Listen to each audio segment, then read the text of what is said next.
Menjalani kehidupan dalam dunia yang gelap sebagai seorang tunanetra tidak membuat Syarifuddin Bahrun patah semangat.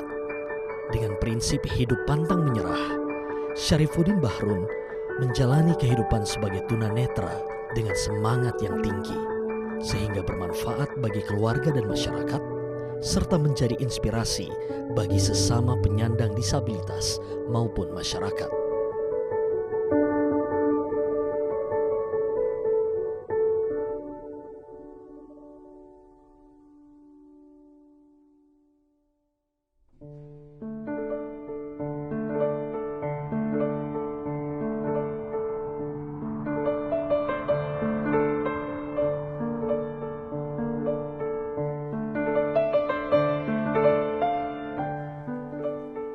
Menjalani rutinitas kehidupan sebagai seorang tunanetra tidaklah mudah seperti orang yang normal.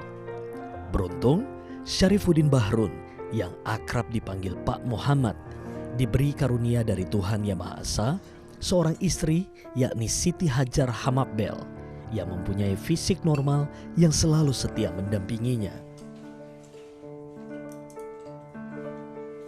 Bagi Syarifuddin, keluarga yakni istri dan anak-anaknya yang semuanya normal, selalu menjadi penyemangat dalam menjalani kehidupannya sebagai seorang tunanetra. Meskipun sebagai seorang penyandang tunanetra, Syarifuddin Bahrun adalah sosok yang sangat disiplin dan menghargai waktu. Usai menjalankan sholat subuh, lelaki tunanetra yang akrab dipanggil Pak Muhammad ini sudah bersiap untuk menjalani rutinitasnya sebagai seorang tenaga pengajar pada Sekolah Luar Biasa Negeri 2 Kota Palu. Diantar oleh sang istri setiap pagi dengan menggunakan sepeda motor sejauh kurang lebih 3 km dari rumahnya. Sebagai seorang tunanetra, Pak Muhammad tentunya sangat bersyukur memiliki seorang istri yang selalu setia. Sang istri kemudian melanjutkan mengantar anaknya untuk bersekolah sekaligus bekerja sebagai tenaga kebersihan di tempat anaknya bersekolah.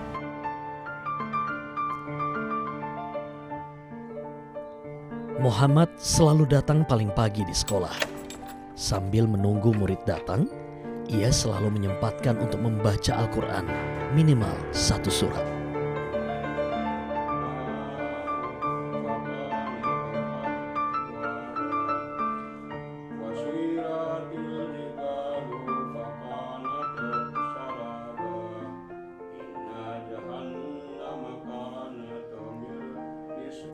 Kemudian, meskipun tunanetra, Muhammad selalu mengerjakan pekerjaan orang yang normal, seperti menyapu, minimal di ruang kelas yang ditempati mengajar.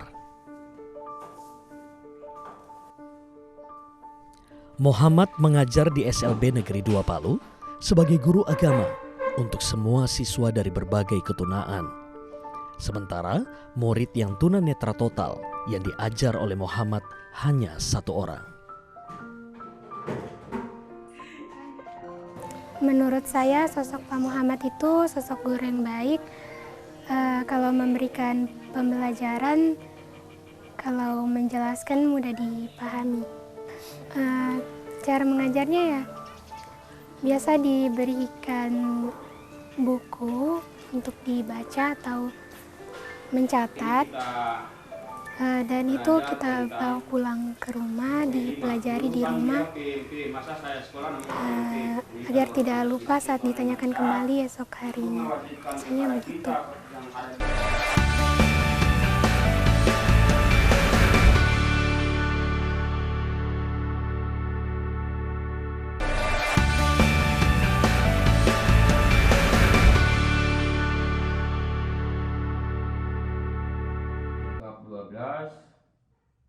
Pertahanan dan Keamanan Negara.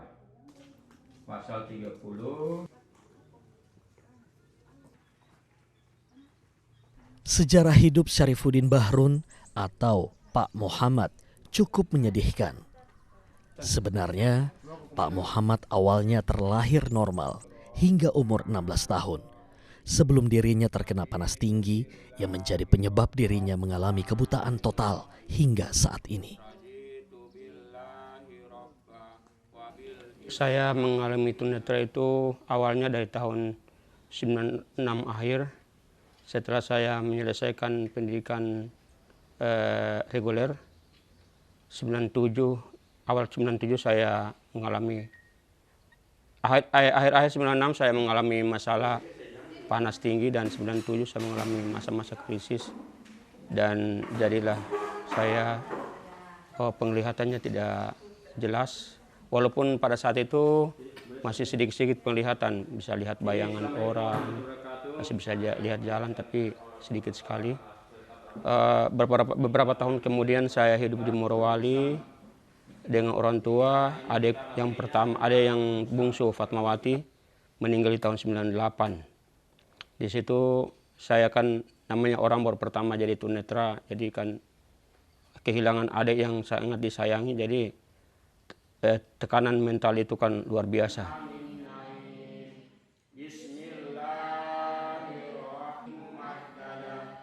Sempat mengalami trauma dan putus asa di awal dirinya dinyatakan tunanetra total.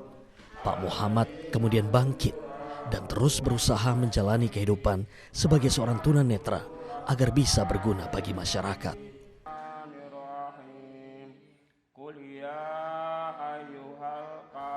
Jadi pada tahun 99 saya memutuskan untuk pergi meninggalkan Kampung Masara, yaitu saya naik mobil rotan dari Masara ke Kota Poso. Kota Poso ya qadar Allah, semua itu tidak ada yang sia-sia, kan kehendak Allah. Ban truk yang saya numpang itu meledak di sekitaran Wali Songo, sehingga saya diambil oleh pemimpin Wali Songo dan dikasih tinggal di Wali Songo selama beberapa bulan, dan setelah itu saya lanjutkan pendidikan ke Rononuncu, SLB Rononuncu. Tapi di sana karena saya sudah dewasa dan sudah tidak sekolah lagi, jadi dari Sosial Poso mengambil saya dari tahun 99, itu tepatnya tanggal 3 Oktober 1999 oleh Sosial Poso bawa saya ke Manado bersama temanku yang namanya Ahmad. Di tahun 99 saya di Manado, saya berusaha mengikuti pendidikan, namanya pendidikan kejuruan, ada pendidikan dasar. Jadi pendidikan dasar itu kita diajarkan bagaimana cara tulis braille, bagaimana bisa baca Al-Quran, huruf hijaiyah itu diajarkan. Setelah diajarkan, saya memutuskan untuk masuk ke kejuruan. Ya teman-teman yang lain ambil keterampilan seperti komputer, cetak batako dan lain-lain. Sementara saya berpikir kalau saya ambil komputer, sementara saya jauh dari keluarga, saya tidak bisa berbuat apa-apa juga. Jadi saya ambil jurusan pijat. Yang pijat itu pijat masas dan shiatsu. Dan kebetulan pada waktu itu yang instruktur itu didatangkan dari Jepang. Instruktur datang dari Jepang, kita 8 orang diikuti dalam jurusan itu. Dan itu angkatan pertama itu, tahun 2000 sampai 2001.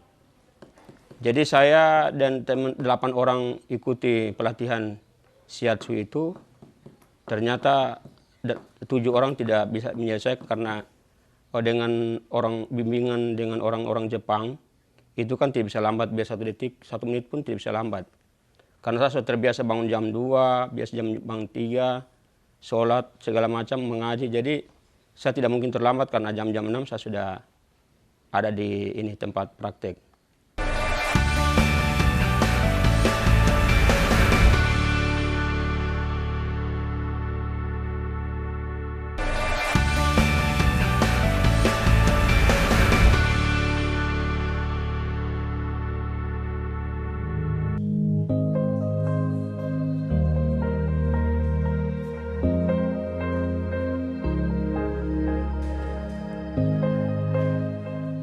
Menjadi seorang yang memiliki keterbatasan fisik maupun mental atau disabilitas adalah sebuah takdir yang harus diterima oleh sebagian orang. Penyandang disabilitas kerap berhadapan dengan paradigma berpikir yang kerap mendiskriminasi golongan ini. Seolah ingin merubah paradigma tersebut, Pak Muhammad terus berjuang untuk bisa menjadi tunanetra yang bermanfaat bagi masyarakat, hingga dirinya berhasil menyelesaikan pendidikan S1 di perguruan tinggi ternama di Kota Palu.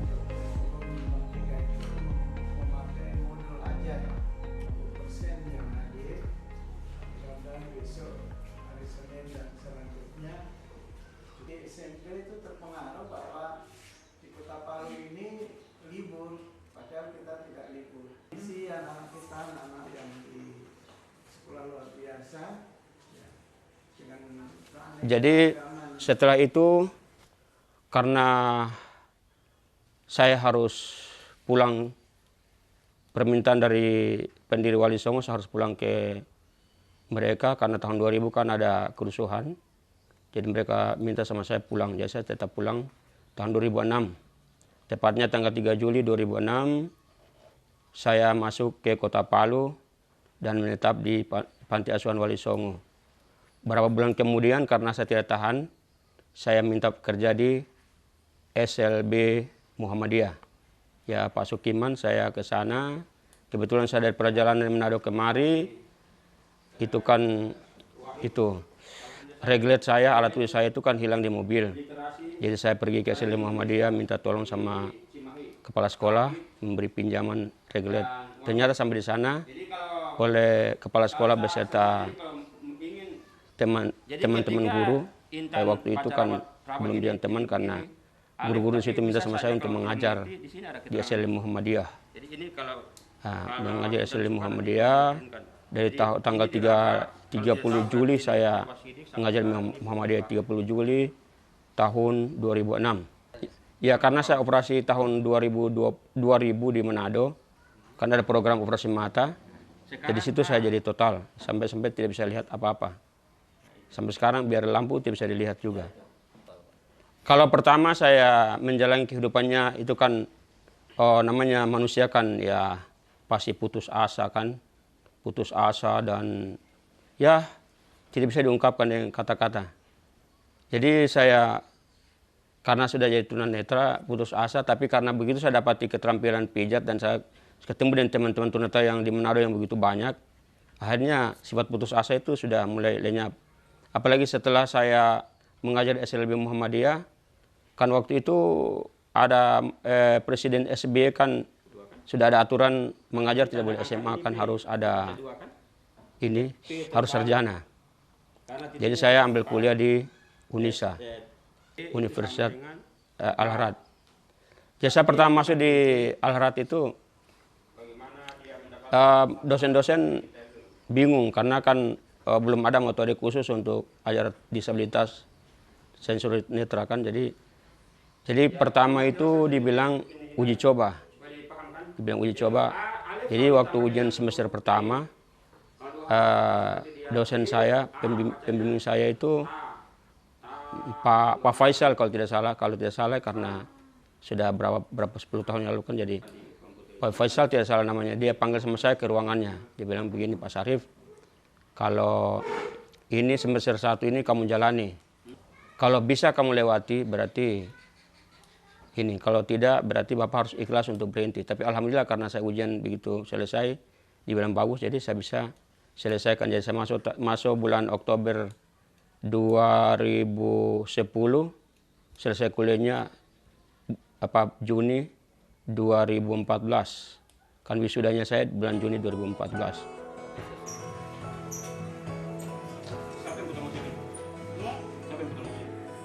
Bukan hanya berhasil meraih gelar sarjana strata 1, tahun ini Pak Muhammad juga berhasil lolos dalam seleksi penerimaan pegawai dengan perjanjian kontrak atau P3K dan ditempatkan di Sekolah Luar Biasa Negeri 2 Palu.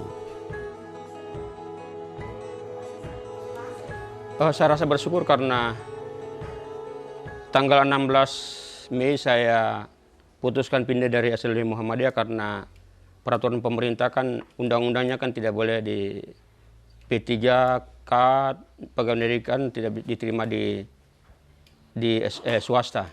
Jadi saya pindah dari SLB swasta ke SLB Negeri 2 ini.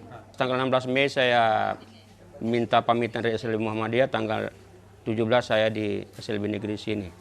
Alhamdulillah juga saya setelah SLB Negeri 5 bulan kemudian, tepatnya tanggal 14 November, saya ikuti ujian P3K, alhamdulillah lolos dan sudah di RH-nya sudah selesai diurus.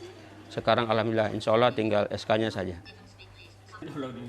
Ya, motivasi saya adalah sebagai disabilitas kita tidak boleh mengalah, karena disabilitas bukan halangan, tapi disabilitas itu sebagai kelebihan bagi kita untuk berjuang, menunjukkan kepada orang bahwa kita tidak mengalah dalam hidup ini, dan berjuang dan terus berjuang sampai kita sukses secara dunia dan akhirat.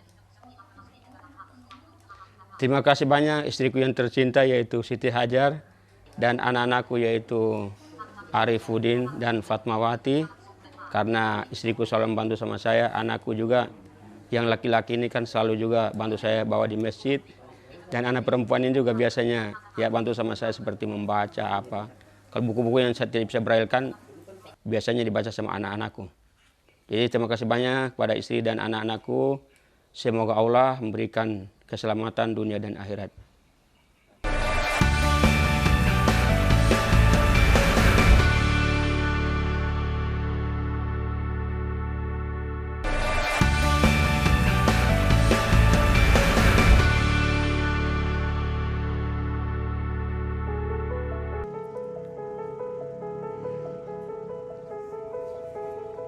Sebelum mengajar di Sekolah Luar Biasa Negeri 2 Palu, Pak Muhammad mengajar di Sekolah Luar Biasa Muhammadiyah selama kurang lebih 16 tahun. Di mata para guru, baik di SLB Muhammadiyah maupun di SLB Negeri 2 Palu, Pak Muhammad dikenal sebagai sosok yang ceria, tidak kenal lelah, pantang menyerah, serta rajin dan disiplin.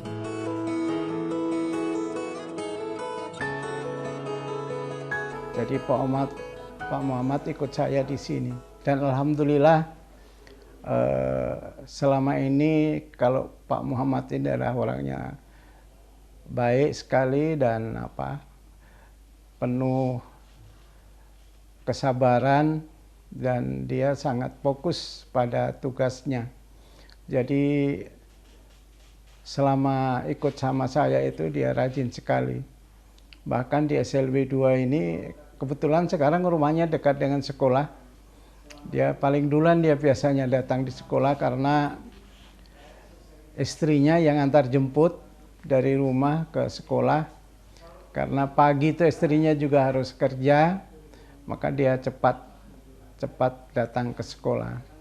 Itulah keunikannya Muhammad dengan kesabaran dan keikhlasan. Walaupun dia tunanetra, tapi alhamdulillah kalau masalah ekonomi ya cukup lumayan, karena dia di samping mengajar, Pak Muhammad ini juga punya keterampilan untuk masase atau katakanlah tukang urut, dan banyak relasinya. Jadi banyak orang-orang yang datang ke rumahnya untuk minta tolong, untuk ya kesembuhan pada orang-orang itu yang minta tolong ke Pak Muhammad, dan alhamdulillah. Termasuk saya sendiri kalau capek-capek ya paling Pak Muhammad yang saya suruh urut. Dan alhamdulillah juga dia walaupun dengan situasi seperti itu, dia sudah juga bisa bikin rumah sendiri. Bahkan sekarang dia bikin masjid di samping rumahnya dengan bantuan donatur-donatur, dan alhamdulillah sudah hampir 75% sudah hampir selesai itu masjid yang di rumahnya, karena alasannya dia harus bikin musola di situ untuk agar dia tidak terlalu jauh sholat, baik sholat wajib maupun sholat Jumat. Jadi kalau Jumatan dia lebih banyak di depan sekolah ini, walaupun dari sana jadi jauh-jauh. Dia ini karena ketekunannya dia sebagai orang Islam, jadi termasuk sholatnya sangat luar biasa, bahkan sholat tahajud tak pernah ditinggalkan. Termasuk sholat duha, itu keunikannya, walaupun dia punya kelainan, artinya tunanetra total, tapi tidak menghalangi untuk dia beraktivitas. Dan alhamdulillah sekali lagi saya mengucapkan terima kasih juga sama dia, karena dia sudah membantu kami juga di sini. Dan dia ini statusnya guru agama. Kemudian dia tamatan dari Universitas Al-Khairat, jurusan agama Islam, dan di sini terangkat menjadi guru agama.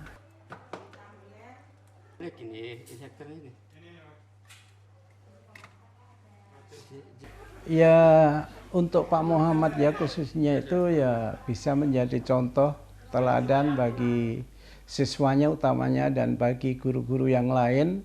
Walaupun dia ada keterbatasan, ternyata dia juga bisa seperti teman-teman yang notabene istilahnya normal secara utuh, dan juga memberikan semangat kepada anak-anak bukan hanya tunanetra tapi juga anak-anak yang lain yang mengalami gangguan, baik itu untuk anak tunanetra, tunarungu, tunagrahita, tunadaksa, dan ketunaan yang lain.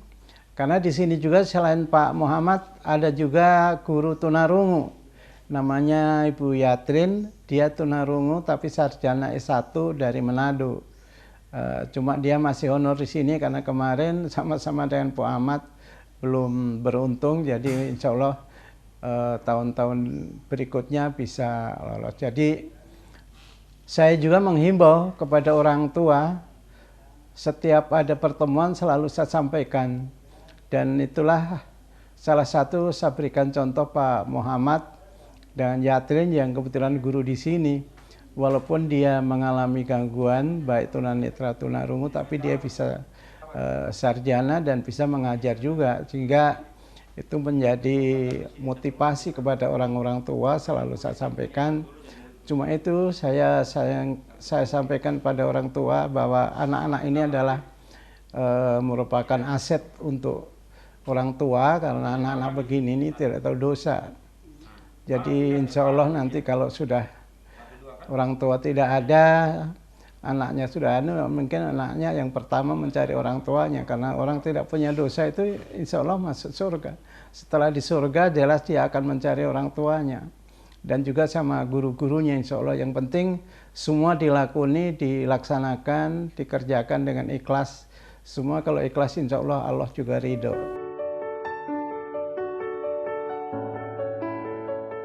Usaha serta perjuangan Syarifuddin Bahrun atau Pak Muhammad dalam menjalani kehidupan sebagai seorang penyandang disabilitas tunanetra sehingga bermanfaat bagi masyarakat, khususnya keluarga, menjadi inspirasi positif bagi sesama penyandang disabilitas untuk tidak mudah menyerah dengan keadaan yang dialami sebagai penyandang disabilitas dalam menjalani kehidupan.